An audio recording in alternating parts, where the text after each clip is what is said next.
orúkọ mi ni Yéwándé Babalọ́lá.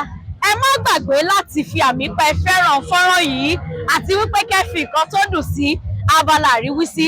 Bákan náà mo tún fẹ́ kẹ́ subscribe sí YouTube channel wa Yéwándé Babalọ́lá TV. Ẹ ṣé, ó dàbọ̀.